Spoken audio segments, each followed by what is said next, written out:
அனைவருக்கும் வணக்கம்.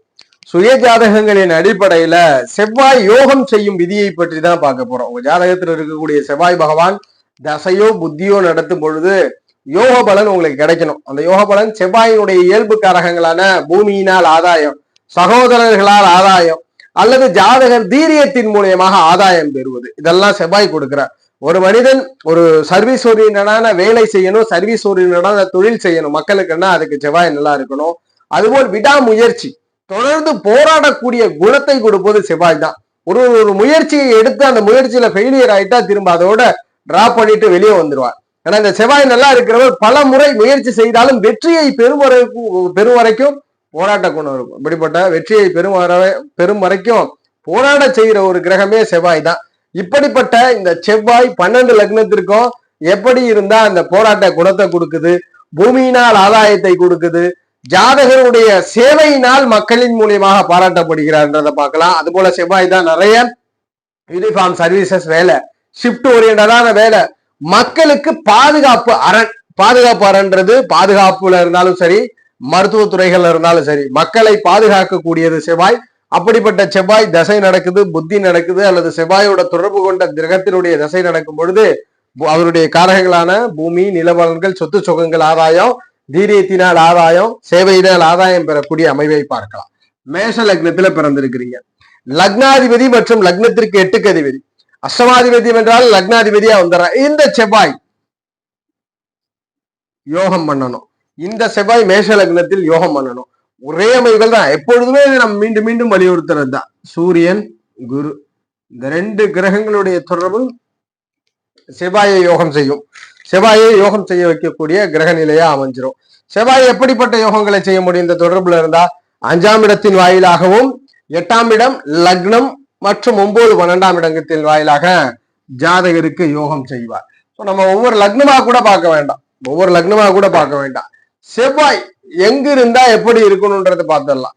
ஏன்னா ஆல்ரெடி நம்ம லக்னமா பார்த்துட்டோம். உங்க ஜாதகத்துல செவ்வாய் மேஷ வீட்டுல இருக்கிறார். இந்த செவ்வாய் தனித்து இருக்கலாமான்னா இந்த செவ்வாயோடு குரு தொடர்புல இருப்பது மற்றும் இது கூட உங்க ஜாதகத்தை பொருத்தி பார்க்கறதுல சிரமம் இருக்கும். ரிஷப லக்னமா இருக்கிறீங்க, லக்னம்னா தான் உங்களுக்கு சரியா வரும். ஏன்னா பேசிக்கா எல்லாரும் புரிஞ்சுக்கணுன்றதுக்காக தான் இந்த வீடியோ அமைது. லக்னமாக ஜாதகம் ஜனனித்திருப்பது ரிஷப லக்னம். இங்க செவ்வாய் நல்லதை பண்ணணும். லக்னத்திற்கு 7, 12க்கு அதிபதி. இந்த செவ்வாயோடு ஜாதக ரீதியில சுக்கிரன் தொடர்பு கொள்வது, சனி தொடர்பு கொள்வது யோகம். சுக்கிர சனியினுடைய தொடர்புல செவ்வாய் இருக்குன்னா யோகம் கொடுக்கும். ரிஷப லக்னத்துல செவ்வாய் யோகமா இருக்கிறான்னு அர்த்தம். இதுல சுக்கிரனோ சனியோ ஸ்தான பலத்தோட இருப்பது கூடுதல் வலு. மிதுன லக்னத்துல பிறந்திருக்கிறீங்க. லக்னத்திற்கு 6ஆம் இடத்தின் ஆதிபத்தியத்தை பெறார், 11ஆம் இடத்தின் ஆதிபத்தியத்தை. இந்த செவ்வாய் யோகம் பண்ணணும். சுக்கிரனுடைய தொடர்பு, சனியினுடைய தொடர்பு, சுக்கிர சனி தொடர்பு யோகம் பண்ணும். அடுத்ததா குருவனுடைய பார்வை, குரு பார்வை. இந்த காம்பினேஷன்ல இருக்கும் பொழுது செவ்வாய் யோகம் பண்றார். செவ்வாயினால் யோக பலன் கிடைக்கிறது ஜாதகத்திற்கு. மிதுன லக்னத்துல பிறந்தவங்களுக்கு. கடக லக்னம் பூர்வ புண்ணிய ஸ்தானாதிபதியா வருவார். கடக லக்னத்திற்கு பூர்வ புண்ணிய ஸ்தானாதிபதி மற்றும் ஜீவனாதிபத்தியத்தை பெறுகிறார். 5ஆம் இடம்ன்ற ஆதிபத்தியம் மற்றும் 10ஆம் இடம்ன்ற ஒரு ஆதிபத்தியத்தை பெறுகிறார். இந்த 5, 10க்கு அதிபதி, 5, 10க்கு அதிபதியான செவ்வாயை பொறுத்த வரைக்கும் குருவோட தொடர்பு, சூரியனுடைய தொடர்பு யோகத்தை கொடுக்கும். குரு சூரிய தொடர்புகள் யோகம். அடுத்ததா சந்திரனுடைய தொடர்பு. குரு சூரியன் சந்திர தொடர்புகள்ல கடக லக்னத்தில் பிறந்தவருக்கு செவ்வாய் இருக்கிறார்னா அந்த செவ்வாய் யோகம். அவருடைய காரகங்களான பூமி, சொத்துக்கள், நிலவளங்களினால் பெரும் ஆதாயம் உண்டு, பெரும் யோகம் உண்டு. கடக லக்னம். சிம்ம லக்னத்துல ஜனனிச்சிருக்கிறீங்க. சிம்ம லக்னத்தில் பிறந்தவருக்கு செவ்வாயை பொறுத்த வரைக்கும் சுகஸ்தானத்திற்கு ஆதிபத்தியமும் 9ஆம் இடத்திற்கு ஆதிபத்தியமும் பெறுகிறார். தாய் தந்தை இருவரையும் குறிக்கக்கூடிய காரகம் வீடு, வாகன வசதி, சொத்து சுகங்கள். குருவுடைய தொடர்பு, சந்திரனுடைய தொடர்பு முதன்மையான யோகத்தை கொடுக்கிறது. குரு சந்திர தொடர்புகள் பெரும் அதிர்ஷ்டம், பெரும் யோகத்தை கொடுக்கிறது. நல்ல பலனை ஜாதகருக்கு கொடுக்குது. தொழிலிலே வெற்றி பெறுவதற்கு சுக்கிரனுடைய தொடர்பு, தொழில் வெற்றிக்கு சுக்கிர தொடர்பு மற்றும் குரு சந்திர தொடர்புகள் முதன்மையான வெற்றி. சிம்ம லக்னத்தில ஜனனித்தவருக்கு செவ்வாயினுடைய தசை யோகம் பண்றார். கன்னி லக்னத்துல பிறந்திருக்கிறீங்க. அவயோக என்ற ஒரு அமைவு, 3ஆம் இடம், 8ஆம் இடம். ஒரு மனிதர் கன்னி லக்னத்துல பிறந்து வெளிநாடு தூரதேசத்துல இருக்காருன்னா செவ்வாய் தான் முக்கியம். இந்த செவ்வாயோடு சனி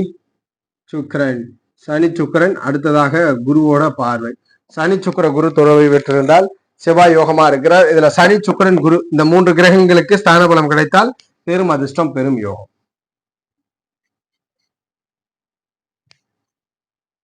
துலாம் லக்னத்துல ஜனனிச்சிருக்கிறீங்க. லக்னத்திற்கு 2ஆம் ஆதிபத்தியம் 7ஆம் ஆதிபத்தியம் ரெண்டுமே குடும்ப பார்ட்னரை குறிக்குது. இங்க இந்த காம்பினேஷன்ல குருவோட தொடர்பு சந்திர தொடர்பு பெரும் யோகங்களையும் பெரும் அதிர்ஷ்டங்களையும் கொடுக்குது.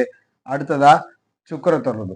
குரு தொடர்பை ஏன் சொல்றோம் அப்படின்னா, லக்னத்திற்கு குரு அவயோகர் என்றாலும் கூட ஜாதகரை நல்ல வேலை பதவி அதிகாரங்களோடு பார்ட்னரால் வாழ்க்கை அமைவுகளை ஆதாயம் படுத்தி கொடுக்கிறார். சுக்கிரன் இந்ததா சனியை எடுத்துக்கலாம். சுக்கிரன் சனி.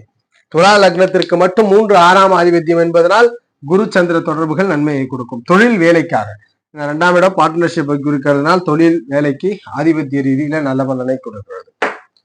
ஸ்தான பலம் எப்பொழுதுமே குருவை விட வேற கிரகங்களுக்கு இருக்கணும். துலா லக்னத்திற்கு. விருச்சக லக்னத்துல பிறந்திருக்கிறீங்க. விருச்சக லக்னத்திற்கு லக்னாதிபத்தியம் மற்றும் 6ஆம் இடத்தின் ஆதிபத்தியத்தை செவ்வாய் பெறுகிறார். இந்த செவ்வாயோடு குருவோட தொடர்பு இருப்பது யோக பலனை கொடுக்கும். சந்திர தொடர்பு சூரிய தொடர்பு செவ்வாய் சூரியன் தொடர்பு சாதகம் அல்ல. ஏதாவது ஒரு திருமண பிரச்சனைகளை ஏதாவது ஒரு தடைகளை கொடுத்து கொண்டே இருக்கும். அடுத்ததாக சுக்கிரன். இந்த 3 காம்பினேஷன்ல இருந்தா ஜாதகத்திற்கு செவ்வாய் யோகமா இருக்கும். யோக பலனை கொடுக்கிறார். செவ்வாயினுடைய காரகம் நன்மை உண்டு. தனுசு லக்னத்துல பிறந்திருக்கிறீங்க. ஜாதக ரீதியில 12ஆம் இடம் 5ஆம் இடத்தின் ஆதிபத்தியத்தை பெறுகிறார். இந்த செவ்வாயோடு குரு தொடர்பு சூரியன் நேரடியா தொடர்பு பெறுவது யோகம் இல்ல. இருப்பினும் தனுசு லக்னத்திற்கு மட்டும் சாதக அமைவு. ஜாதக ரீதியில சனியினுடைய தொடர்பு சனி செவ்வாய் காம்பினேஷன் இருப்பது பண பொருளாதாரத்தை கொடுக்கும். ஆனா சனியும் செவ்வாயும் பார்வை பெறுவது யோகம். இணைவு பெறுவதை விட பார்வை பெறுவது யோகம். என ஜாதகத்திற்கு குடும்பம் பொருளாதாரத்திற்காக அந்த யோகம் உண்டு. மகர லக்னத்துல ஜனனிச்சிருக்கிறீங்க. லக்னத்திற்கு லாபஸ்தானம் மற்றும் சுகஸ்தானம். இந்த செவ்வாயோடு ஜாதக ரீதியில சுக்கிரனுடைய தொடர்பு முதன்மை. குரு தொடர்பு அடுத்த படிநிலைகள்ல நன்மை கொடுக்கும். செவ்வாயோடு சுக்கிர குரு. ஆமா, இந்த சுக்கிர குரு இந்த 2 கிரகங்கள் தான் முதன்மையான பலனை கொடுக்கும். அதன் பிறகுதான் சனி பகவானை எடுத்துக்கணும். அதன் பிறகு சனி பகவான் இந்த செவ்வாயோட தொடர்பில் இருப்பது. கும்ப லக்னத்துல அடுத்ததா ஜனனிச்சிருக்கிறீங்க. கும்ப லக்னத்துல ஜனனிச்சிருக்கிறீங்க. லக்னத்திற்கு 3ஆம் ஆதிபத்தியம் மற்றும் 10ஆம் ஆதிபத்தியம். செவ்வாயோடு சுக்கிர தொடர்பு குரு தொடர்பு யோக பலனை கொடுக்கும். சுக்கிர குரு தொடர்புகள் யோக பலனை கொடுக்கும்.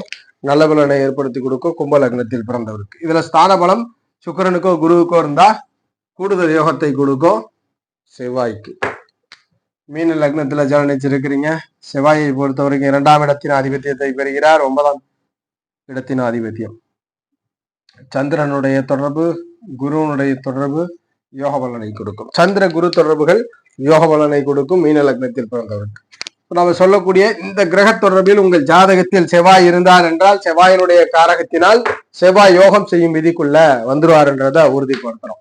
ஜோதிட ரீதியான தகவல் அல்லது சுய ஜாதகம் சார்ந்த சந்தேகங்களுக்கு ஸ்கிரீன்ல தெரிகிற நம்பரை தொடர்பு கொள்ளுங்க.